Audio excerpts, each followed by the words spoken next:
하나님께서 원하시는 것이 있습니다. 하나님께서 원하시는 것이 무엇일까?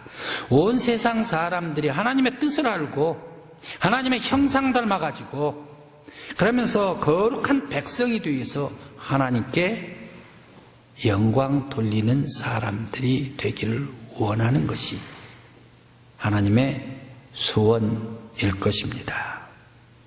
그래서 모든 세상 사람들이 하나님 중심으로 하나님과 동행하면서 마치 초대교회 성도들과 같이 하나님 중심으로 사는 사람들을 하나님께서 그토록 원하시리라 생각을 합니다.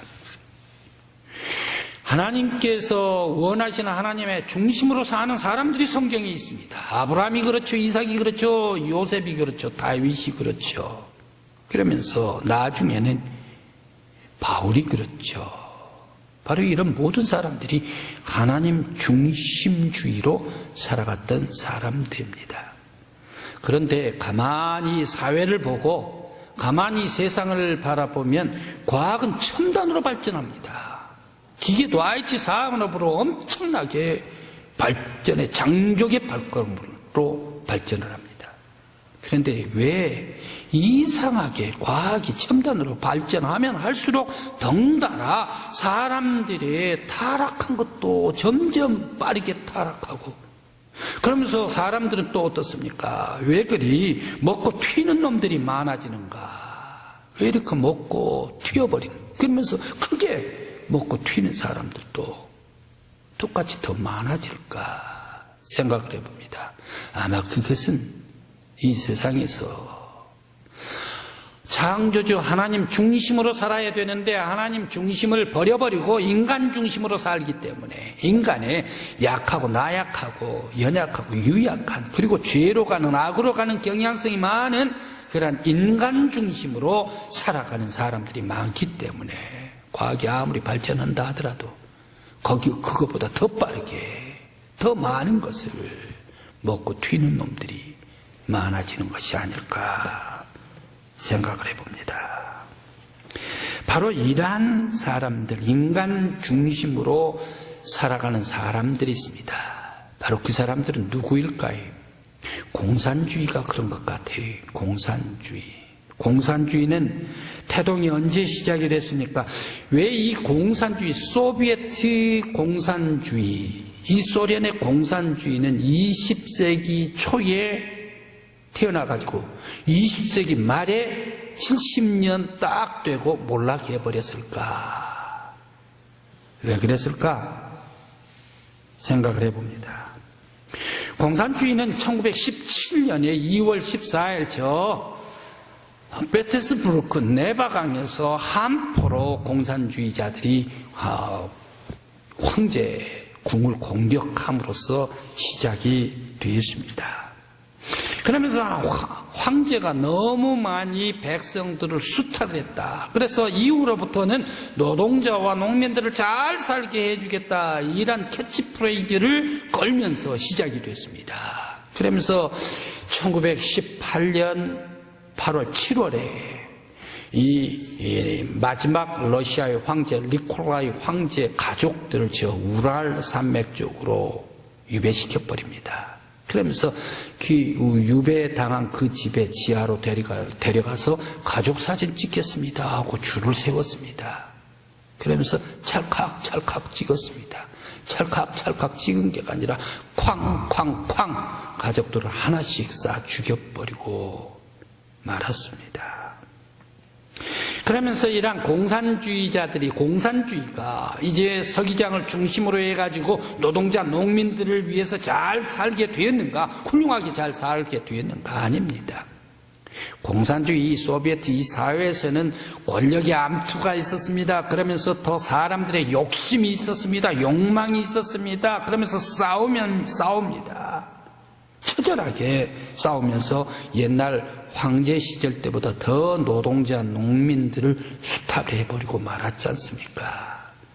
그러한 서기장들 중에 여러분들 기억에 잘 알고 있는 그런 사람들이 있을 거예요. 스탈린, 그리고 또 후리시초프, 그리고 브레즈네프, 그리고 안스로포프, 체르넨코. 이러한 사람들이 있었습니다. 바로 이러한 서기장들, 악랄한 서기장들입니다. 그래서 결국에 공산당은 70년을 겨우 지나면서 1991년 8월 달에 역사적으로 소련의 공산당은 다 사라져버리고 말았습니다. 이 모든 나라, 모든 세상은 하나님이 다스려야 합니다. 사회도 가정도 하나님의 형상으로 다스려져야 합니다. 예수 그리스도의 성품으로 녹아 들어가야 합니다. 바로 그러한 나라가 평화가 있고 그러한 사회가 평화가 있고 그러한 가정에 행복이 있을 줄 믿습니다. 우리 성도 여러분, 여러분들의 가정, 우리 교회는 예수 그리스도의 사랑과 하나님의 형상이 녹아 들어와서 하나님 나라가 우리 교회와 여러분의 가정 위에 충만히 임하시기를 간절히 기원합니다. 그런데 오늘 꼭 공산주의자들과 같은 그런 욕심쟁이들이 성경의 본문 말씀에 보입니다. 그들은 누구입니까? 유대 성전 지도자들입니다. 그들은 마귀에게서 나서 처음부터 거짓말장이고 마귀에게 쓰여서 하나님께서 보내신 예수를 보지 못한 자들, 그들은 살인자들입니다. 그러나 예수 자신은, 예수님께서는 그들 앞에 예수님 자신을 보여주셨습니다. 나는 하나님께서 보내신 자다. 나는 하나님의 아들이다. 나를 믿으면 영원히 죽지 아니할 것이나 내가 곧 진리다 라고 아주 똑 부러지게 오늘 성경의 말씀 속에서 읽지는 않았습니다만은 바로 이 31절부터 59절까지 쭉 읽어보시는 말씀 속에 똑 부러지게 선언하고 있습니다. 오늘 성경 32절 말씀에 왜 예수님께서는 내가 진리가 너희를 자유케 하리라 라고 말씀을 하셨을까요? 요즘에 전국이 트로트 열풍으로 텔레비전 안방 극장에서 아주 물들여져 있다라고 얘기를 합니다. 아마 이 코로나19가 있어서 멀리 여행을 가지를 못하고 묶여있기 때문에 모두가 빠르게 집에 들어오다가 보니까 안방 극장이 생겨서 트로트 열풍이 번져 나갔던 모양입니다. 그 중에 방점을 찍은 것이 있었는데요. 추석에 바로 이 나훈아가 방점을 찍었다라고 얘기를 합니다. 바로 이 나훈아가 모든 이란 여인들뿐만 아니라 이번에는 정치계와 철학계까지 아주 빡 뒤집어놨다네요. 무슨 노래를 불렀나? 테스형이라는 노래를 불렀대요. 테스형, 소크라테스형. 왜 네 자신을 알라라고 알 듯 모를 듯한 노래를 부르고 떠나셨나요? 라고 아마 이 가사가 이렇게 되는 모양이에요. 이 노래를 부르다가 보니까 그동안 여인들만, 아주머님들만 트로트의 열풍에 녹아들었는데 이번에는 아주 정치계에서도 그리고 또 철학계에서도 바로 이 노래를 들으면서 발칵 우리 대한민국이 뒤집어졌다라고 뉴스에 나오고 있습니다. 그런데 예수님께서 왜 우리들에게 알 듯 모를 듯 진리가 너희를 자유케 하리라 라고 말씀을 하셨을까요? 그 유대인들에게 있어서의 참 교육을 시키기 위해서, 진리를 알라라는 이 참 교육을 시키기 위해서 예수님께서 말씀을 하셨을까?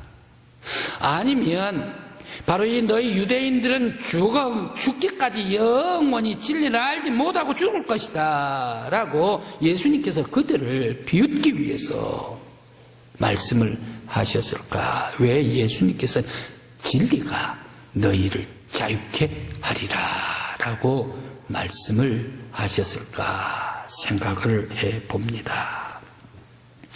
그리고 또 예수님께서는 32절 말씀에 언제는 진리가 너희를 자유롭게 하리라 라고 말씀을 하셨는데, 이제 36절 말씀에 보면 아들이 너희를 자유롭게 하면 참으로 자유로우리라 라고, 이번에는 진리가 아니라 아들이 너희를 자유롭게 하면 참으로 자유롭게 하리라 라고 오늘 36절에서 말씀을 하고 계실까 생각을 해봅니다.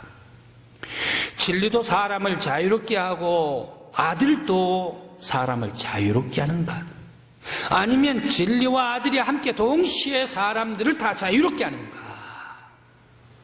아니면 진리와 아들이 같은 것인가? 왜?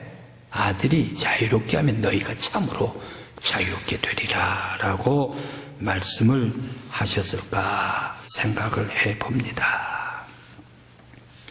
유대 지도자들, 지금 너희들이 성전의 자유를 누리고 권력을 마음껏 누리고 있는 것 같지만 실상은 아니다 말이야. 오히려 너희들은 마귀에게 묶여, 영원히 묶여서 악마의 소굴에 앉아 있는 거야.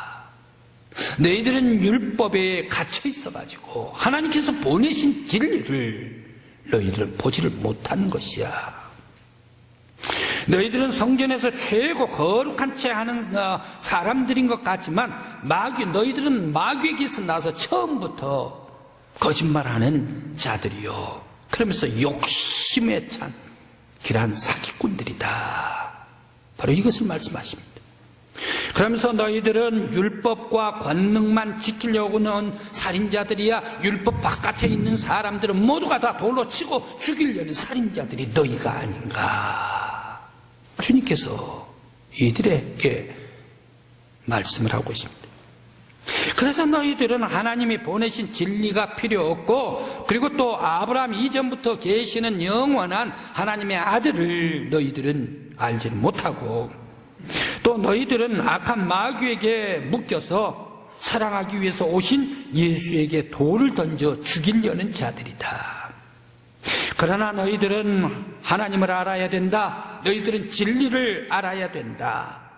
너희 앞에 서 계시는 예수가 하나님의 아들이시요, 바로 이 예수가 너희들을 마귀에게 묶여있는 모든 영혼을 다 자유롭게 풀어주시는 하나님의 아들이다. 이 하나님의 아들이 영원전부터 계셔서 영원까지 변하지 아니한 진리다. 이 진리 예수 그리스도를 믿어야 한다. 이 진리 오직 예수를 믿을 때에 너희들이 마귀에 묶인 영혼들이 자유롭게 되리라 라고 엄청난 선언을 하시고 계십니다. 오늘 우리 믿음의 성도 여러분, 예수 그리스도가 진리심을 알고 진리 되신 예수 그리스도를 믿음으로 말미암아 우리가 세상 모든 사슬에 묶여 있는 것이 다 예수 안에서 풀리고 자유함을 얻을 수 있는 우리 강국교회요 성도 여러분들이 되시길 간절히 기원합니다. 요한복음 11장 26절부터 44절까지에 진리이신 예수가 죽음의 매인 나사로를 풀어 자유롭게 해주신 말씀이 있습니다. 예수님을 무척 따르던 여인들이 있었습니다. 예수님께서 그 집에 몇 번이고 다니셨던 여인들의 집이었습니다. 그 사람은 마르다, 마리아. 그 집에 오빠 나사로가 병들었습니다. 마르다 마리아는 예수님에게 우리 집에 빨리 좀 와주십시오 라고 청혼을 했습니다. 병들어 죽게 되었습니다 라고 예수님에게 청혼을 했는데, 예수님께서 아니 머무르시다가 이틀 뒤에 늦게야 마르다의 집에 왔지 않습니까? 나사로가 죽었다라는 것을 보고를 받고 예수님께서 무척 슬퍼서 울으시면서 앞서 가자 무덤으로 가셨습니다. 돌문을 열라 라고 말합니다. 그때 마르다가 대답을 합니다. 벌써 죽은 지가 나흘이 됐기 때문에 냄새가 나나이다 라고 얘기를 합니다. 그럼에도 불구하고 예수님께서 들어가셔서 하나님께 기도를 하십니다. 지금까지 나의 모든 것을 다 들어주시는 하나님께 감사하나이다. 하나님 앞에 기도하시고 나사로야 나오너라 크게 외칠 때에 나사로가 벌떡 일어섰습니다. 머리에 동인 채로 나왔습니다. 예수님께서 말씀하십니다. 풀어 자유케 하라 라고 말씀하셨습니다. 예수님께서는 죽음에 묶인 나사로를 풀어 자유롭게 하셨습니다. 나사로를 자유롭게 하신 예수님께서 오늘 성도 여러분들에게 행여 병에 묶인 사람이 있습니까? 또한 악한 것에 묶인 것이 있습니까? 세속에 묶인 것이 있습니까? 여러분들의 영혼이 힘들어 묶인 것이 있습니까? 모든 묶여있는 사슬들 다 풀어주시기를 간절히 기원합니다. 진리 대신 예수님께서 풀어주시고 영원한 하나님의 아들이 여러분들의 영혼을 풀어주셔서 자유와 평강이 임하는 저와 여러분들이 되시기를 간절히 기원합니다.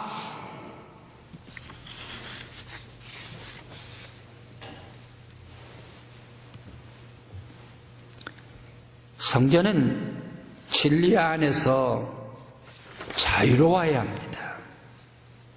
성전은 진리 예수 그리스도 안에서 하나님께 영광을 돌리는 성전이요 예배당이 되어야 합니다. 그런데 이스라엘 예루살렘 성전의 역사를 봅니다. 성전은 3번 지어졌습니다. 그런데 3번 다 파괴가 됐네요. 첫 번째 솔로몬 성전, 두 번째 수룹바벨 여호수아 성전, 세 번째는 헤롯 성전입니다. 헤롯이 지었다고 말입니다. 세 번째 지은 예루살렘 헤롯 성전 말입니다. 이 출발부터 좀 이상해요. 출발부터. 성전을 지었는데 성전에 너무너무 감사해서 다윗과 같이 솔로몬과 같이 하나님께 영광 돌리겠습니다 라는 이런 신앙과 믿음으로 주 앞에 감사해서 지은 성전이 아니었습니다. 바로 이 헤롯이 지은 3번째 성전은 어떤 성전이었습니까? 헤롯의 정치적인 안정과 헤롯의 유익을 위해서 지은 성전이 헤롯 성전입니다. 본시 헤롯의 출발 자체, 근본 난태생이 어딥니까? 헤롯, 이스라엘은 모두가 다 야곱의 후손들 아닙니까? 헤롯은 에서의 후손입니다. 그래서 에서, 에돔, 곧 이두메, 이 이두메의 주장이 헤롯이었습니다. 그런데 로마의 제국시대에 온 이스라엘을 다 통치하고 온 세계를 통치했지 않습니까? 이 이두메 에돔에 추장된 이 헤롯이 저 로마 황제한테 배를 타고 가서 빌었습니다. 싹싹 빌었습니다. 나 통치하게 해주십시오. 에돔뿐만 아니라 이스라엘뿐 갈릴리뿐만 아니라 유대도 다 통치하게 해주십시오 라고 아주 거기 가가지고 빌었습니다. 아부를 떨었습니다. 그때에 황제가 글라우디오 황제가 바로 이 헤롯에게 너는 에돔도 이스라엘도 다 통치를 해라 라고 이렇게 왕으로 등극시켜줬지 않습니까? 그런데 이 이둠의 추장의 얘기를 에서의 후손의 얘기를 야곱의 후손 이스라엘 사람들이 듣습니까? 안 들어요. 모두가 다 협조를 하질 않아요. 그러니까 어떻게 하면 정치적으로 내가 안정을 기할 수 있을까? 이스라엘 사람들이 뭘 제일 좋아하는가 한번 조사를 해봐라 했더니 성전입니다 라고 얘기해요. 그래? 좋아. 성전 지어주지 하고 거대한 성전을 자기가 지어주지 않습니까? 그래서 예루살렘 성전 지도자 제일 먼저 사두개인들에게 줍니다. 그러면서 제사장들에게 줍니다. 바리새인들에게, 서기관들에게 줍니다. 이 사람들이 헤롯 성전의 성전 지도자들이 됩니다. 처음부터 헤롯 성전은 하나님께 영광을 위한 성전이 아니었습니다. 헤롯 왕의 영광을 위한, 헤롯 왕의 이익을 위한 성전이 예루살렘 성전이었습니다. 출발부터 잘못했기 때문에 예루살렘 성전 지도자들도 이 헤롯에게 성전을 받아가지고 그들도 자기의 정치적인 이익과 자기의 물질적인 이익을 얻기 위하여 성전을 수단으로 성전 지도자들, 사두개인 바리새인들이 사용을 해버린 성전이 아닙니까? 그래서 이 예루살렘 성전 안에서 거기에다가 소를 팔고 양을 팔고 비둘기를 팔고 예루살렘 성전에 들어오는 참배객들에게 거기에 성전세를 받아내는 것 아닙니까? 그때 예수님께서 바로 이 마가복음 11장 15절 17절 말씀에서 채찍을 들으시고 성전을 청소를 해버리고 말지 않습니까?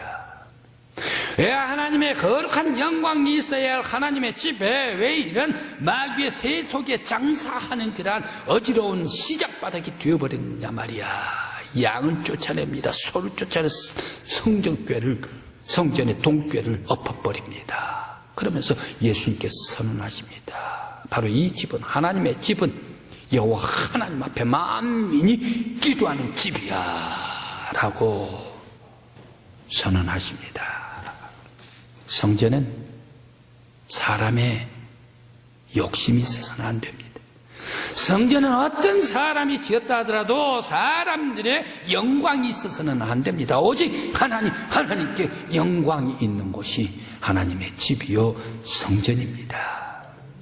오늘 우리 강국교회 예배당, 우리 강국교회 성전이 하나님께만 영광 돌리는 거룩한 하나님의 전이 되기를 간절히 기원합니다. 우리 강국교회 모든 성도들이 하나님의 성전에 나와 예배 드릴 때마다 하나님께 감사하며 영광 올리는 거룩한 하나님의 자녀 저와 여러분들이 되시길 간절히 기원합니다. 이 성전을 향하여 하나님께서 복을 베풀어 주실 때에 하나님께서 베풀어 주신 모든 축복을 받아 누릴 수 있는 여러분들이 되시길 간절히 기원합니다.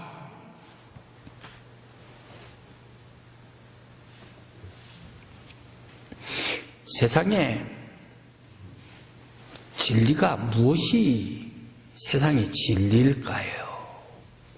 사람들은 진리를 두 가지로 얘기를 합니다. 대학 학문이 진리일 것이다 라고 얘기를 합니다.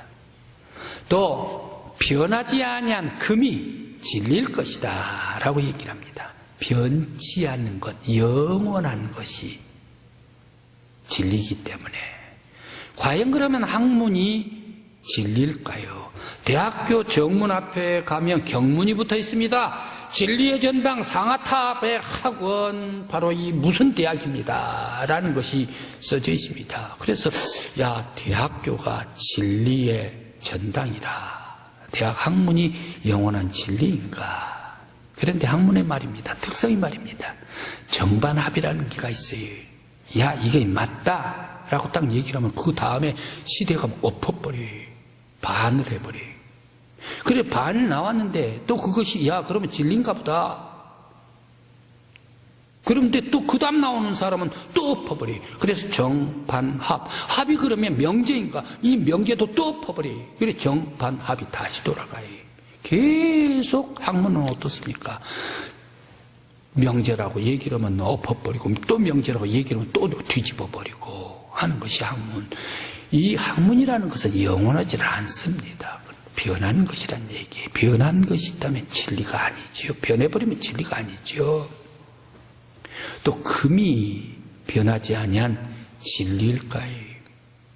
많은 사람들은 꼭꼭 남녀가 아주 새끼손가락을 꼭꼭 걸면서 이 금에다가 금반지를 끼워주면서 우리 사랑 금과 같이 변하지 말고 빛나는 그런 사랑이 되자라고 결혼하면서 반지를 주지 않습니까? 금반지를 주지 않습니까?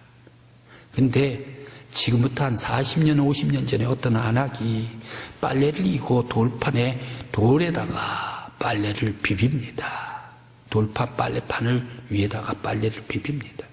그런데 이 안악이 한참 비비다가 뭔 생각을 했는지 금반지를 뺐어요. 호주머니에 넣고 비벼요. 왜 그럴까? 아마 비누칠을 하면 비누볶음에 미끄러져가지고 금이 빠져나가 버리기 때문에 금반지를 뺄까? 물론 그런 것도 있죠. 또 하나가 있대요. 뭐가 있나?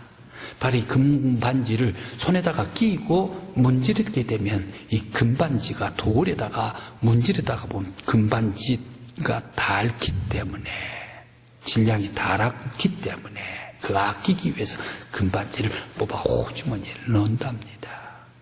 그럼 참 아름답고 빛나는 것이죠. 빛난 것이라도 바로 이 질량이 감소가 되어버리면 변하지 않는 것입니까? 변한 것 아닙니까? 변했다면 진리가 아닙니다. 영원히 변치 않는 것이 진리입니다. 그럼 무엇이 진리일까요? 2000년 전에도 변하지 아니고 500년 전에도 변치 않고 지금도 변치 않고 100년 후에도 500년 후에도 영원히 변치 않는 것이 있다면 그것이 무엇일까요? 그러면서 영원히 살아있는 것이 있다면 그것이 무엇일까요? 바로 그것은 예수 그리스도는 하나님의 아들이요 우리의 부활하신 우리의 구세주이십니다. 이 예수가 모든 사람들 고백할 때에 다 구원으로 인도해 주신 우리의 구세주이십니다. 이것이 과거나 오늘이나 우리 아들 손자시대 영원토록 변치 않은 살아계신 진리인 줄 믿습니다. 오직 예수만이 진리입니다. 예수만이 변하지 않습니다. 예수만이 영원 전부터 오늘이나 영원까지 변하지 않는 우리의 구세주이신 줄 믿습니다. 이 진리 되신 예수 그리스도가 우리의 생명이요 우리를 구원시켜 주신 하나님의 아들입니다. 오늘은 종교개혁주일 503주년 되는 종교개혁주일을 맞이하고 있습니다. 우리 모든 세상 사람들의 것은 다 낡고 모든 세상의 진리들은 다 사라져 없어집니다. 하나님의 교회 안에서도 사람들의 인본주의로 사람 중심주의로 나아가면 고이고 썩습니다. 욕심이 생깁니다.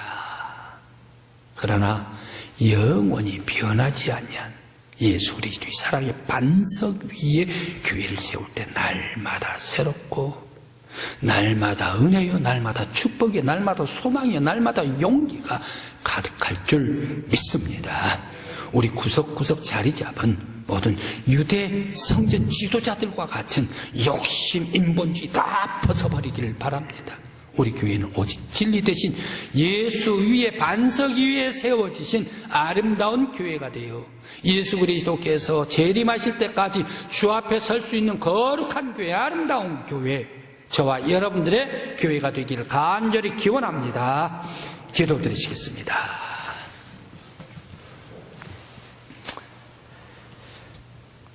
은혜가 풍성하신 아버지 하나님, 세상의 많은 것들은 다 사라지고 썩어지고 변하고 사람들의 욕심은 또 다 무너지고 멸망당하는 걸 볼 수 있습니다. 아버지 하나님이시여, 이제 우리들을 사람의 변해버리는 그러한 욕심 위에 세우는 저희들 되지 않게 하여 주시옵소서. 나라나 가정이나 교회나 오직 변치 않은 오직 예수, 오직 하나님께 영광, 오직 성서 위에 하나님의 귀한 교회를 세울 수 있는 저희들 되게 하여 주시옵소서. 아버지 하나님이시여, 오늘날과 같이 타락하고 어둡고 암울한 것이 많이 있습니다. 가면 갈수록 사회가 발전하면 사람들의 성향도 더욱더 멋지고 아름답게 발전하고 하나님의 형상 닮아야 되는데 왜 이렇게 더 크게 먹고 튀는 놈들이 많은가? 안타까운 세상입니다. 주님, 이제 인간의 썩어질 욕심 인본주의가 되지 않고 온 세상 교회 가정은 하나님 중심으로 거룩한 세상 하나님 나라의 거룩한 교회가 되게 하여 주시옵소서. 예수님의 이름으로 기도드리옵나이다. 아멘.